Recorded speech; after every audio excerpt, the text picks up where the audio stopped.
Bagaimana hukum korban? Kita korbankan, membayarkan korban ataupun buat urusan korban untuk orang lain. Hukumnya haram lagi tidak sah kita mengkorbankan orang lain yang hidup tanpa izinnya. Itu saja. Kalau tidak ada izin, tak sah. Haram lagi tidak sah. Contoh, saya cakap dengan Cik Joha, saya senyap-senyap je, saya bagi bagian Haji Karim, saya nak untuk Cik Joha. Cik Joha pun tak tahu hukumnya haram lagi tidak sah. Itu bagi yang hidup. Kendaknya macam mana? Saya minta izin dulu. Cik Joha dah pernah berkorban untuk saya satu ketika dulu, entah apa-apa benda. Sekarang saya nak pulangkan, bagi pulangan dengan saya nak buat korban bagian Cik Joha. Setuju? Setuju. Sah. Ada lagi. Okey. Bagaimana pula dengan kita mengorbankan kepada orang yang dah meninggal? Dia ada yang hidup, yang meninggal. Yang cerita tadi yang hidup tanpa izin tak sah, haram lagi tidak sah. Kenapa ya haram lagi tidak sah? Sebab bukan harta dia, harta saya. Yang kedua, dia bukan anak saya, itu orang lain, itu jasasnya. Itu jasasnya. Bagaimana kita mengkorbankan si mati pula, sedangkan dia tidak ada wasiat, juga haram lagi tidak sah. Yang sah, sebelum dia meninggal dah pesan, Cik Joha, nanti kalau saya mati nanti tolong buatkan korban ya, duitnya ada kat sana, kalau tak ada duit kau lah. Contoh, wasiat tu kena pegang. Kalau tak ada duit ni tak waris dia, indah pesan ni suruh korban, maka bila dilakukan korban tadi sah kerana wasiatnya. Itu si mati. Yang hidup kerana izinnya baru sah. Tanpa izin yang hidup tak sah dan haram. Yang meninggal haram juga tidak sah kerana tiada wasiatnya. Bagaimana kita nak korbankan dengan harta kita untuk anak-anak kita? Boleh, walaupun tanpa izinnya, kerana dia adalah anak kita. Tapi yang boleh tadi hanya bapanya atau datuknya sahaja. Istilah bahasa kalau nikah tu walinya. Dengan harta wali itu, bukan harta anak itu. Itu boleh.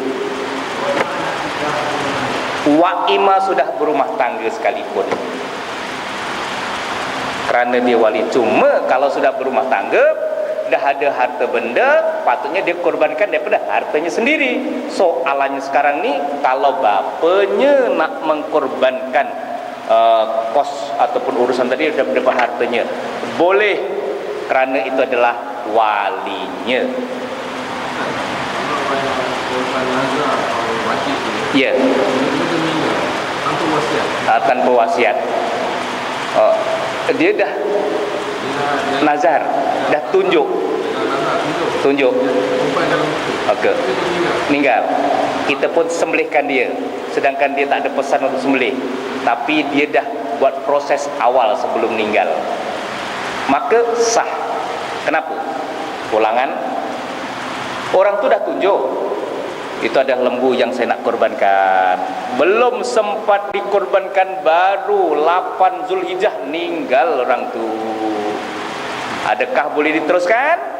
Boleh, kerana dia sudah ada proses bayaran dan dia pun dah berniat pun dari awal dulu. Maka kita sebagai warisnya melaksanakan saja. Yang tak boleh, langsung tak ada apa-apa. Pesanan tak ada, wasiat tak ada, duit tak bagi, kita pun tak tahu, tiba-tiba kita, aku nak korbankan si fulan lah, kesian guru saya tu, guru saya, tak ada pesan pun, maka tak sah korban itu. Gitulah. Yang tadi ini sah sebab dia dah proses awal, kita meneruskan usaha dia. Gitu. Walaupun mak bapak ni. Ya. Walaupun mak bapak. Ya. Oh, betul. Baik.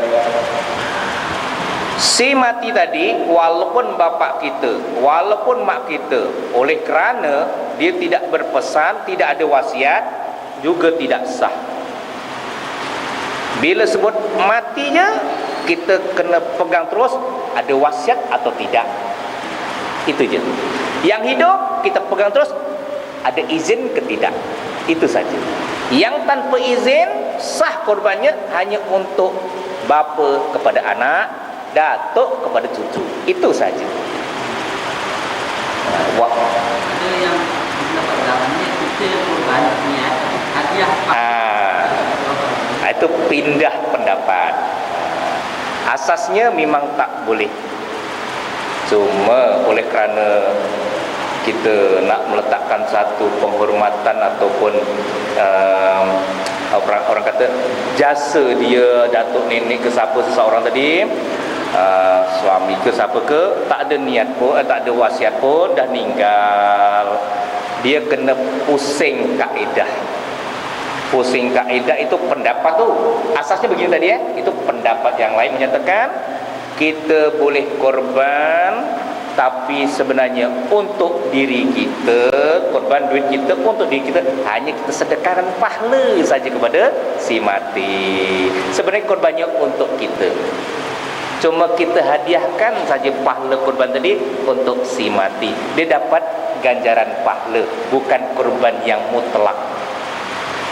Sama juga kalau kita pergi umrah, pergi haji. Sebelum musim haji, kita pergi umrah sekali, balik lagi ke Tanim, balik lagi Masjid Haram, balik lagi ke Tanim, balik.